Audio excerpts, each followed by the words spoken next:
Jovana, tako je, sa vama smo u narednih 20 minuta, tačnije do kraja emisije Srbija online. Danas nisu tu predstavnici Beokom, ali svakako možete se javiti ili postaviti neko pitanje ili izložiti svoj problem, mi ćemo im svakako preneti. Danas pričamo i nastavljamo nekako našu priču od prošle nedelje, pričamo i o novogodišnjim praznicima, o tim zimskim čarolijama koje svi iščekujemo i nekako ta beogradska zima je već počela, pa eto prosto uputit ćemo vas kako možete uživati u njoj i šta se možete raditi i kako kvalitetno provesti vreme u Beogradu. Sa mnom su Nataša Ilić, v.d. direktora Centra beogradskih festivala, i Gordana Goncić, v.d. direktora Kulturnog centra Beograda. Dobar dan i dobrodošli. Dobar dan. Dobar dan. Pa evo da krenemo odmah i od svih projekata, dakle, koji eto čine, koje će se desiti uoči nove godine. Tu je i Beogradska zima koji je već počeo. Šta nas sve očekuje u okviru tih projekata? Tako je, Beogradska zima se dešava na ulicama Beograda i lokacijama Beograda drugi put za redom. Počeli smo prošle godine, evo sada uspešno nastavljamo saradnju između više različitih institucija, grada i kulture, na koji na jedan prigodan zimski prazničan način žele Beograđanima i svima onima koji dolaze u Beograd da pruži jedan sadržaj, da te praznične dane dočekamo u nekom lepšem raspoloženju. Pretpostavljam da gledalci već znaju i da su neki već i obišli lokaciju Trg Republike ili Trg Otvorenog srca. Od 3. decembra je već na raspolaganju sa svojim sadržajem sugrađanima. Juče smo otvorili Trg bajki ispred ustanove kulture Vuk. Danas je otvoreno konačno klizalište na Tašmajdanu posle više decenija. I sutra otvaramo lokaciju na Sajmu sa fenomenalnim dečjim programom. Onda ulazimo u sledeću nedelju gde 20. nas očekuje otvaranje klizališta na Trgu Nikole Pašića. Besplatan sadržaj, prevashodno namenjen deci, ali i mlađoj populaciji, i za ove malo starije će biti sigurno sadržaj da se zabavljaju dok im se deca klizaju. Kada je u pitanju sama Nova godina, šta tu da očekujemo? Ajde, 31. pa već u stvari ta nekako proslava u Beogradu počinje, čini mi se 28. 9. 30. Tako je, imamo 3 dana mogućnosti da slušamo koncerte i dobru muziku na ulicama Beograda. 29. na Savi promenadi Tropico Band i Kiki Lesandrić, a 30. počinje zagrevanje uz Acu Lukasa i Bijelo dugme, da bi 31. novu godinu dočekali sa Plavim orkestrom i uz Bajaku. Ono što je nekako već sastavni deo novogodišnjeg praznika jeste 1. januar i ulica Otvorenog srca. Vi ćete nam više reći o tome i uopšte o toj manifestaciji i o njenom značaju i uopšte zašto je vole Beograđani. Pa da, to je jako interesantna manifestacija koja je 1988. godine ušla u kalendar zvaničnih manifestacija grada Beograda i sada postala već onako prepoznatljiv brend našeg glavnog grada koji pokazuje svake godine veliko otvoreno humanitarno srce, jer je sama akcija zamišljena kao humanitarna, pre svega akcija namenjena deci koje je to najpotrebnije. Ove godine se zove Ulica Otvorenog srca na radost deci.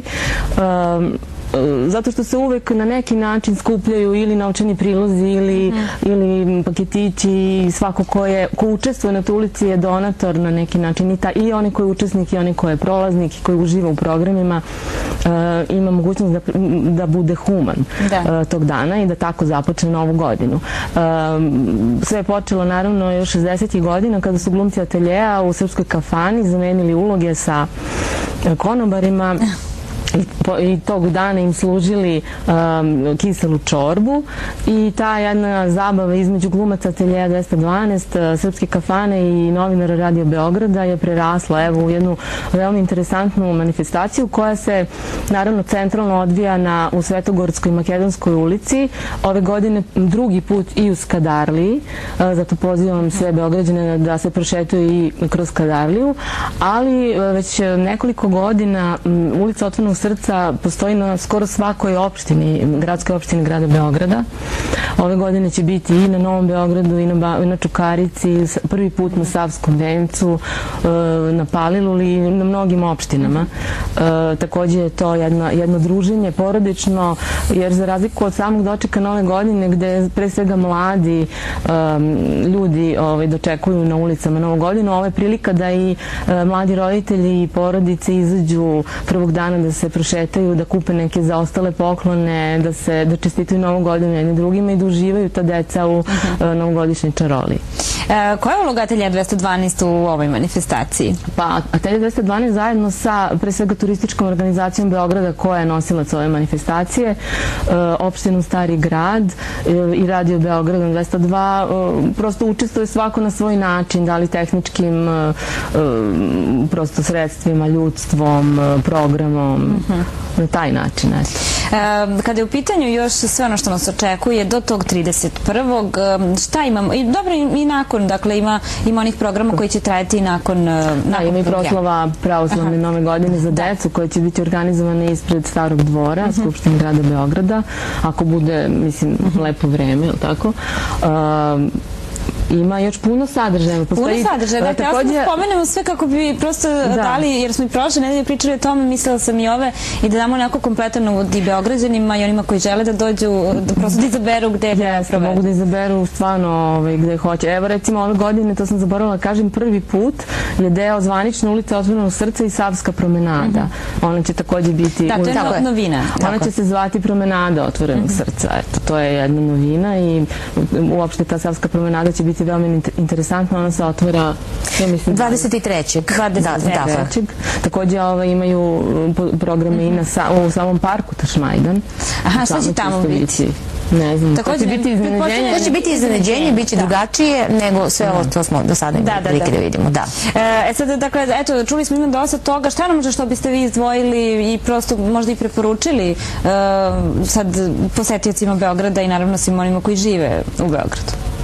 Pa znate šta, ako bi pravili izbor gde su ta mesta za porodični odlazak, svakako ulica Otvorenog srca, ali i trg Otvorenog srca i recimo klizalište na trgu Nikole Pašića sigurno je možda nekako tradicionalnije, više je okrenut ka tim nekim, da kažem, mlađim populacijama.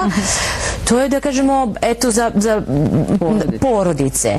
Ali recimo klizalište Tašmajdan će imati fenomenalan program, retro muzika 50-ih, 60-ih, 70-ih. Mislim da je to program negde u popodnevnim časovima, recimo od 18 časova, tako da ćete moći da kližete uz tu muziku iz tih prethodnih decenija. Da se sećate kako ste se nekad klizali, kad ste bili mladi. Mislim, ovi koji mogu da se sećaju, da.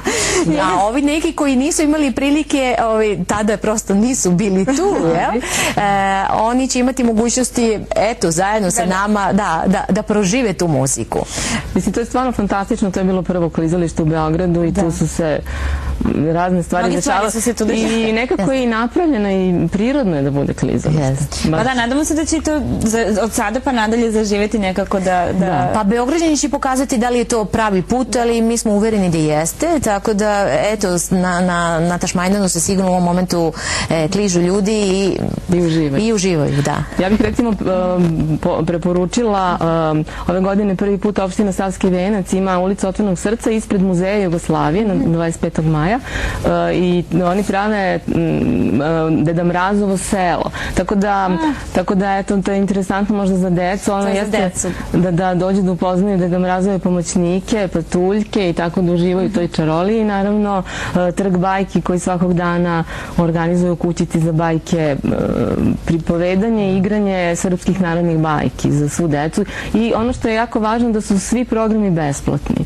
I mislim da stvarno imam dovoljno vremena, skoro, više od mesec dana, da se posvete svi ovi punktovi i da deca uživaju. I da, sigurno sam toliko je raznoliko prosto da svako može, čini mi se, za sebe nešto da pronađe. Jeste. Ono čime mi obično za Novu godinu budemo samouvereni da u tom smislu ćemo biti najbolji u regionu, jesu novogodišnji koncerti. Beograd prosto privlači turiste iz više razloga, ne samo zbog dobrog noćnog provoda, ali pretpostavljam da će to i biti veliki razlog da iz regiona imamo mnogo više gostiju nego ranijih godina. Tako da, eto, koncerti su sigurno dobro mesto gde će se ljudi okupiti. Pretpostavljamo da će biti jedan hladan, a možda i snežan doček Nove godine. Imaće prilike da se zagreju uz tu muziku. Tako da zaista verujemo da će Beograd ove godine bar s naše strane poneti titulu grada u kome se najbolje zabavlja. Da, i meteorolozi su, čini mi se, za krajem decembra najavili snežne padavine. Tako, bit ćemo beli u Novoj godini i radujemo se tome, zagrejit ćemo se uz muziku Sabine. Koja je uloga Centra beogradskih festivala u organizaciji čitavih tih novogodišnjih programa? Šta na čemu vi učestvujete? Mi smo deo jedne organizacije, na početku sam rekla više ustanova kulture i više institucije u gradu učestvuju, tako da je Centar beogradskih festivala jedan od njih. Mi smo organizatori baš klizališta na trgu Nikole Pašića, kao i samog dočeka, znači ovi koncerti su deo organizacije našeg, jel tako, našeg grada. Mada Centar beogradskih festivala je poznati možda po tome što organizuje Fest i neki drugi filmski festivale u Beogradu, kao i Beogradski letnji festival, Bemus, muzički festival, tako da, eto, jedna raznovrsna uloga CBF uopšte u kulturi grada Beograda. Šta je uopšte podrazumeva projekat Beogradska zima? Dakle, šta on sve obuhvata? On obuhvata sve ovo o čemu smo pričali. Da, na koji način će Beograd obeležiti novogodišnje i božićne praznike. Pre svega je namenjen deci, ali naravno ovaj glavni centralni događaj je za ceo region, za sve koji žele da dođu u Beograd i tu osete čari Beogradske zime. Sad, koliko je možda teško organizovati sve te i projekte i događaje, akcije i tako dalje, manifestacije? Prosto, pretpostavljam da nije jednostavno. Vi nekako se iz godine u godinu susrećete sa svim tim, pa eto iz vašeg ugla, kako to izgleda? Pa da vam kažem, i jeste i nije, mislim, dugo godina to radimo, tako da otprilike znamo šta su mogući problemi, kako ih rešavati. Mislim, sve institucije koje učestvuju, institucije pre svega kulture i uopšte izvođači, znaju i voljni su i vole da rade u ovim projektima Beogradske zime i prosto dugo godina to rade. Ja govorim za ulicu Otvorenog srca, pretpostavljam Nataša isto ima iskustvo u organizaciji svih ovih ostalih događaja, tako da jeste naporno, uvek je novembar i decembar onako vrlo naporan i stresan. Izazovan, ali onda posle nekako bude sve divno.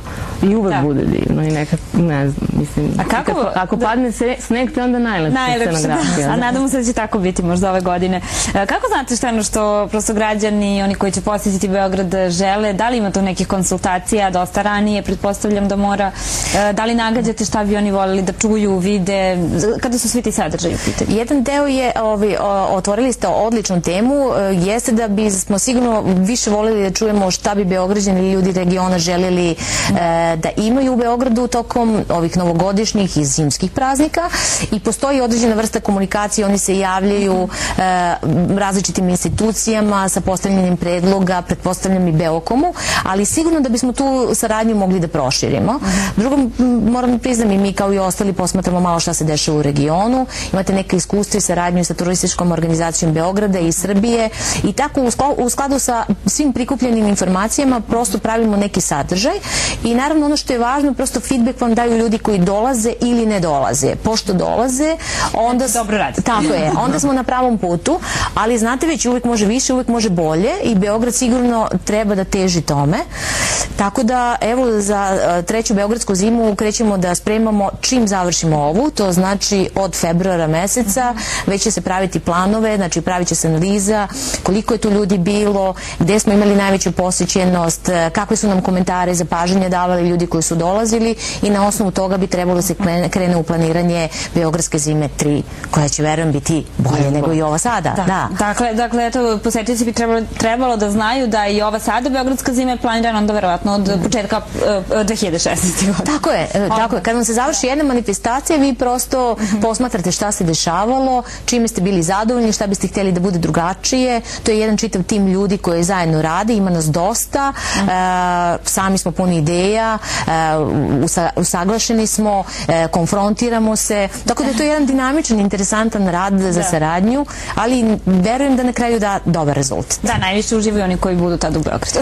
Tako je. Da, mislim da je ovo jako, Beogradska zima je jedan spoj kulture i privrede i ta dva prosto segmenta našeg grada jako dobro sarađuju. Mi se tu nekako preklapamo i čak i kolege iz Sekretarijata za privredu i uopšte kompanije, društveno odgovorne kompanije koje učestvuju u svim ovim događajima isto imaju i dobre ideje koje se tiču i programskih delova, tako da je to mnogo interesantno i nekako svi radimo za Beograd, zajedno imamo isti cilj cilj. Cilj je da grad bude pre svega lep, zabavan, divan za našu decu, da pokaže humanost, a i da na neki način doprinese boljoj turističkoj ponudi i privrednom nekom, kažem, rastu. A i nas odrasle da vrati u to vreme detinjstva. Znači, mi kada se šetamo u tim ulicama koje su okličene ili odete na trg, na taj market, vraća vas u neko detinjstvo. Slatkiši, šarenilo, mirisi. A i nekako svi nam je potrebna ta novogodišnja atmosfera i dila, prosto drugačije. Da, izgleda kao neka... Ušuškano nekako.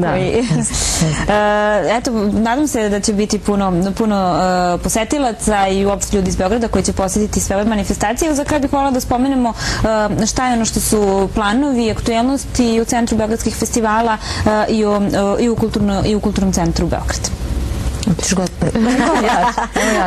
Ja sam došla, ja sam inače dramaturg ateljea 212, ali sam pre 2 meseca postala v.d. direktor Kulturnog centra Beograda, jedne izuzetne institucije koja na neki način objedinjuje čitavu i prezentuje čitavu kulturu našeg grada i naše zemlje.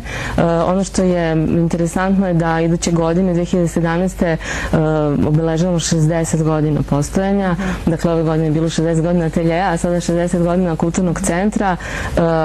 Kroz veoma bogat program, pre svega likovne redakcije, zatim muzičke, a i književno-tribinske.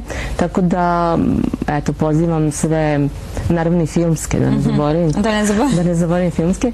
Tako da pozivam sve naše sugrađane da dođu, da posećuju programe Kulturnog centra, jer će biti veoma interesantni i lepi.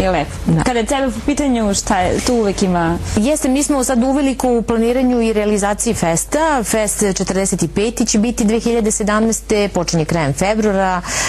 Tih 10 dana Beograd će biti prestonica filma. Tradicionalno to je najveći filmski festival u Beogradu sigurno, ali ima pretenzije da bude i najveći filmski festival u regionu. Tako da tu su najveće pripreme. Nadamo se da ćemo se iznenaditi sa nekim poznatim glumcima kad će se prošetati crvenim tepihom u Beogradu. Nadamo se i mi. Tako je. Slede posle toga raznovrsne manifestacije. Nešto što je novina u Beogradu jeste predstavljanje drugih kultura, pa ćemo imati u februaru Dane Minska u Beogradu. To je divna prilika da se građani Beograda upoznaju sa nekim drugim kulturama i da im se približe. A onda krećemo u realizaciju drugih festivala, Beogradskog letnjeg festivala, Dani Beograda u Moskvi, raznovrsni naravno koncerti umetničke muzike, tako da ima puno sadržaja. U svakom slučaju Beograđanima neće biti dosadno tokom cele godine. Tako je. A i onima koji ga posete. Hvala što ste bile moje gošće i eto što ste najavili svoje programe. Pozivamo sve da dođu, da uživaju. Hvala i vama puno. Hvala još jednom. Poštovani gledalci, ovo je sve za današnju emisiju Srbija online. Svakako